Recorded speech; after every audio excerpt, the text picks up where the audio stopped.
আসসালামু আলাইকুম। প্রিয় দর্শক, একটা মেয়ে নায়িকা হওয়ার জন্য নিজের ইজ্জত সম্মান নষ্ট করে নায়িকা হওয়ার এটা কোনো স্বপ্ন হলো? বলতেছে যদি খারাপ কাজ করতে হয় তাও করব, তবু আমাকে নায়িকা বানাতে হবে। পরিচালককে বলছে। এই কথা শুনে একটি মেয়ে দুর্বলতা না এটা সমাজের ব্যর্থতা মনে হচ্ছে। স্বপ্ন আত্মসম্মান কেড়ে নেয়, সেটা স্বপ্ন না, সেটা ফাঁদ। নায়িকা বানানোর নাম করে যারা শরীর চা, তারা পরিচালক না, তারা এক ধরনের ঘাতক। প্রিয় দর্শক, চলুন শুনে আসি, তারপর বিস্তারিত আলোচনা করব। আতশটা মেয়ের মতো আমি না, আমি খুবই সহজ সরল মনের একটা মেয়ে। আমার মন মানসিকতা অন্যরকম। আপনি চাইলে সারা জীবন আমাকে দিয়ে কাজ করাইতে পারবেন এবং আপনার সব কথা আমি শুনবো স্যার। শোনো, এখানে কিছু কথা আছে যে টাকা দিতে না পারলে কিন্তু অন্য কিছু দিতে হবে, সেটা গোপনে তোমার আর আমার মাধ্যমে স্যার আপনি আমাকে দিন রাত কাজ করান, আমার কোনো আপত্তি নাই, আমি সব রকম কষ্ট করতে রাজি। আর আমি তোমাকে ওই কাজের কথা বলছি না। তাহলে বুঝতেই পারছো যে তোমার টাকা 10,000 টাকা যেটা সেটা কিচ্ছু দিতে হবে না তোমাকে। আমি 5 দিনের ভিতরে বড় নায়িকা বানাবো। সত্যি বলতেছেন স্যার? হ্যাঁ, তবে আমার সাথে তোমার কিছু সময় দিতে হবে আমাকে। স্যার কখন কিভাবে? কখন কিভাবে সেটা তো তোমাকে আমি জানাবো, তবে আমরা যে কাজগুলো করি তা রাত 12টা পর্যন্ত করি। রাত 12টার পরে তুমি আমাকে সময় দেবে। স্যার দেখেন, আমি আপনাকে অনেক বিশ্বাস করি, হ্যাঁ বিশ্বাস করি বলে আপনাকে ফোনটা দিছি। শুধু রাত 12টা না, আপনি যদি বলেন আমি রাত 3টা পর্যন্ত কাজ করতে রাজি, তবু আপনি আমাকে একটা চান্স দেন স্যার। ওকে চান্স দেবো, কিন্তু ওই যে বললাম না, রাত 12টার পরে তুমি আর আমি শুধু একটা একটা কাজ করবো। আচ্ছা আমি মনে করি আপনি বাঁচলে আমি বাঁচবো, আমার কোনো ভয় আমি করতেছি না, আর আপনি যেটা বলেন আমি সেটাই করবো। আমার শুধু স্বপ্নটা পূরণ হবে, এটাই আমি চাই, আর কিছু না। দর্শক, টিভি সিনেমায় নায়িকা হতে হলে কত কিছু যে বিসর্জন দিতে হয় তা আজকের এই কথোপকথনের মাধ্যমে আপনারা জানতে পারবেন। তো বাংলাদেশের একজন সুনামধন্য পরিচালক রায়হান রাফি এবং একজন নবাগত নায়িকার একটি ফোন রেকর্ড ভাইরাল হয়েছে সামাজিক যোগাযোগ মাধ্যমে। তো আপনারা অডিওটি শেষ পর্যন্ত শুনবেন এবং শোনার শেষে আপনাদের সুচিন্তিত মতামত কমেন্ট বক্সে কমেন্ট করে যাবেন। তো চলুন শুনি আমরা সেই অডিও রেকর্ডটি। Hello hello. হ্যালো, হ্যাঁ স্যার, আমি চৈতি বলছিলাম। কোন চৈতি? স্যার আমি গোপালগঞ্জ থেকে ফোন দিয়েছি। আপনি কি এখন ঢাকা আছেন না? হ্যাঁ, ঢাকায় আমি এখন শুটে আছি। তো তো কি বলতে চাও? হ্যাঁ স্যার, আমি জানতে পারছি যে আপনি আজকে রামপুরা শুট করতেছেন। তো স্যার আপনার সাথে আমার একটু ইমার্জেন্সি কথা বলার ছিল। জি বলো, কি বলতে চাও? আসলে স্যার আমি অনেক জায়গায় ঘোরাঘুরি করছি, অনেকের সাথে মানে মিশছি, কোথাও কোনো জায়গায় কোনোদিন চান্স পাইনি, আর ওরকম লোকও পাইনি। আর আপনার কথা আমি শুনলাম যে আপনি খুব ভালো মনের মানুষ বা লোকজনকে ছোট থেকে বড় করেন। তো আমার না স্যার একটা স্বপ্ন ছিল। হ্যাঁ বলো, এখন আমি একটু 2 মিনিট ফ্রি আছি, বলো কি বলতে চাও। স্বপ্নটা কি স্যার, আমি কি আপনার ওখানে কাজ করতে পারি? কোথায়? আমার শুটিং এ?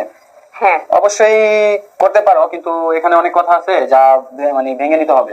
হ্যাঁ স্যার, আমি সব কথা শুনতে রাজি, জাস্ট আমার শুধু একটাই স্বপ্ন যে আমি নায়িকা হব এবং আপনি আমাকে তুলবেন, আপনি আমাকে বড় করবেন। কারণ আমাকে তোলার মতো কোনো লোক নেই, সেরকম হাত আমি পাচ্ছি না, ঠিক আছে, কোনো অপশনই পাচ্ছি না। আপনার কথা স্যার আমি অনেক শুনেছি, যার জন্য আপনাকে আমি এত কষ্ট করে নাম্বারটা জোগাড় করে ফোন দিয়েছি। তাই নাকি? হ্যাঁ। আচ্ছা, যেটা এখন কথা হচ্ছে কি, আমার শুটে তো নায়িকা লাগবে না, অথচ এখন তুমি যেহেতু বলতেছো এখানে কিছু কথা আছে যা সবার সামনে বলা যাবে না। তো তো তুমি বুঝতে পারছো কি বলতে চাইতেছি? স্যার আসলে আমি গ্রামের মেয়ে তো অতটা বুঝি না, যদি আপনি আমাকে বোঝায় বলতেন তাহলে মনে হয় বিষয়টা ভালো হতো। কারণ আপনারা শিক্ষিত, আপনারা শহরে থাকেন, আপনারা বড় বড় লোকের সাথে চলেন, আমি সাধারণ গ্রাম মানে গ্রামের মেয়ে, আমি গাইয়া, আমি তেমন কিছু বুঝি না। আপনি আমাকে একটু বোঝায় বলেন স্যার প্লিজ। অ্যাকচুয়ালি আমরা যে শুটটা করি এখানে আমাদের চলচ্চিত্র জগতে মানে অনেক টাকা খরচ করতে হয়। হ্যাঁ সেটা আমি জানি। আমাদের লাখ লাখ টাকা চলে যায়। তো ক্যামেরাম্যান আছে, লাইটম্যান আছে, সবাইকে বিল দিতে হয়। হ্যাঁ। তো সেই বিলটা কিন্তু আমরা নিজের থেকে দিই না, যারা আর্টিস্ট আছে তারাই দেয়। কিন্তু স্যার আমি তো গরিবের মেয়ে, আমার তো ওরকম সামর্থ্য নাই। আপনি যদি আমাকে একটু হেল্প করতেন তাহলে মনে হয় গরিবের আমার মেয়ে? ভবিষ্যৎটা পাল্টাতো। শোনো শোনো, তুমি যদি গরিবের মেয়ে হও, ঠিক আছে, তাহলে তো আমার কিছু করার নাই। স্বপ্ন আমার না, স্বপ্ন তোমার।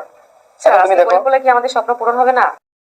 আমরা স্বপ্ন দেখতে পারি না? শোনো শোনো, আমাদের এখানে কম খরচে, তোমার জন্য আমি একটু কমে বলতেছি। তুমি যদি একটা ফিল্মে আমাদের নাটকে কাজ করো, তাহলে তোমাকে 10,000 টাকা দিতে হবে।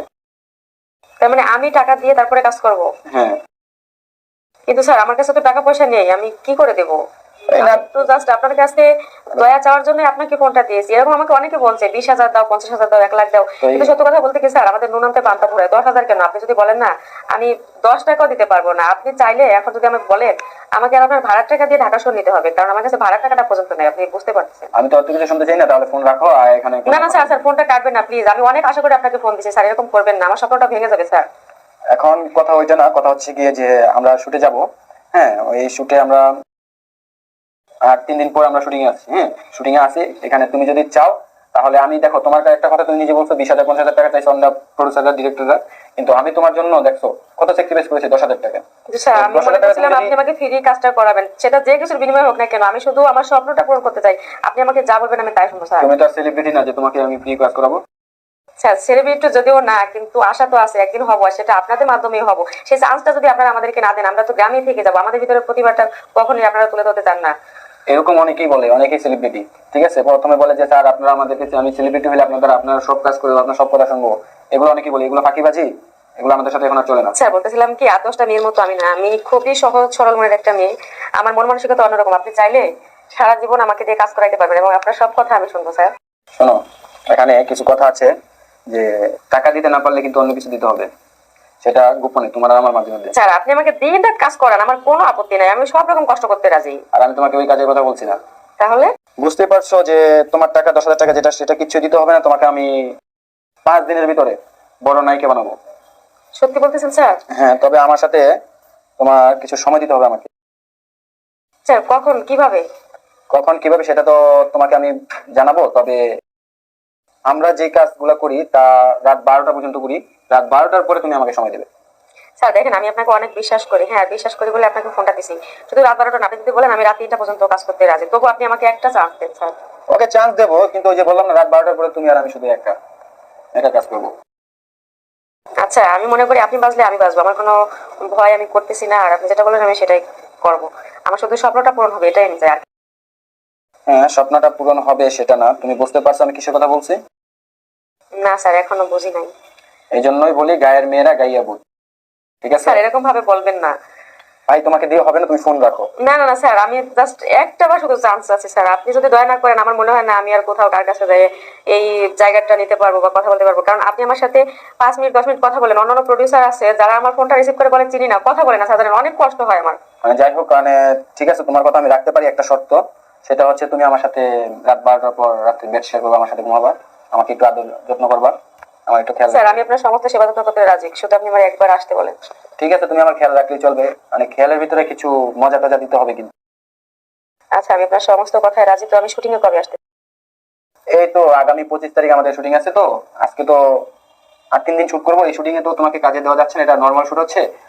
25 তারিখে গিয়ে তোমার হাই কোয়ালিটি একটা নাটক আসতেছে ধারাবাহিক, ওই নাটকে তোমাকে মেইন নায়িকা হিসেবে দেবো, যদি তুমি আমার সাথে বেড শেয়ার করো। ঠিক আছে, আমি আপনার সব কথা মেনে নিলাম, তার মানে আমি নায়িকা হতে যাচ্ছি তাই তো? নায়িকা হতে যাচ্ছ তুমি, আমারও নায়িকা, তুমি সেলিব্রিটি বানিয়ে দেবো, তুমি আমারও নায়িকা। ধন্যবাদ স্যার আপনি আমাকে এত বড় একটা সুযোগ দেওয়ার জন্য। তবে একটা কথা বলি স্যার, এই কথাটা কিন্তু আপনি কারোর সাথে শেয়ার করতে পারবেন না। অবশ্যই আমি কারোর সাথে বলবো না, তুমি বললো, তুমি তোমার ইচ্ছা, তুমি যদি কাউকে বলো তাহলে বলতে পারো। না না স্যার, আমি কোনোদিনও এই কথা কাউকে বলবো না, কারণ এটা শুধু আপনারা আমার মাঝেই থাকবে। তবে এই রাত 12টা যে বেড শেয়ার করবো আমার কাছে কিছু, আমি কিন্তু ক্যামেরা চালাবো, ভিডিও করবো। কেন? ভিডিওটা থাকবে, তুমি আমাকে প্রায় সময় মজা দিবে, না তো তুমি তো চলে যাবে। ঠিক আছে স্যার, কাজের জন্য আমি সবকিছু করতে রাজি। কাজের জন্য সব করতে রাজি আছো? তোমার দেখতে কিরকম আমি তো দেখি নাই, তোমার ছবি পাঠাও তো। আচ্ছা স্যার, কালকে আমি আপনাকে আমার ছবিগুলো দিয়ে দেবো, ইনশাল্লাহ পছন্দ হবে আমি মনে করি। পছন্দ হবে, ঠিক আছে, কিন্তু একটা ড্রেস ছাড়া, আনড্রেসে একটা ছবি দিতে হবে। স্যার আপাতত আমি ড্রেস পরেই দেবো, বাকিটা পরে। না, এখন একটা আনড্রেস দিতে হবে, কারণ আমার তো দেখতে হবে, পছন্দ হতে হবে তোমার জিনিস সব ঠিক আছে কিনা। ঠিক আছে, আপনি যখন বলছেন আমি কালকে ছবি পাঠিয়ে দেবো, তবে একটা কথা, কারোর কাছে কিন্তু এই ছবিটা আপনি দিতে পারবেন না। প্রিয় দর্শক, শুনতে পারছেন পরিচালকের সাথে মেয়ে কি আলাপ দিচ্ছে। নারীরা কোনো সিঁড়ি নয়, শরীর দিয়ে সুযোগ কেনা যায় না, এই রোঙা প্রস্তাব বন্ধ হোক। সম্মান ছাড়া সফলতা সেটা সফলতা না, যা আত্মহত্যা। আপনার নামে যারা শরীর চায় এটাকে অপরাধ, গর্বের পণ্য হওয়া নয়। সব ভিডিওটি যদি ভালো লাগে লাইক কমেন্ট সাবস্ক্রাইব করতে ভুলবেন না। এমন ভিডিও পেতে আমাদের পাশেই থাকুন। আল্লাহ হাফেজ।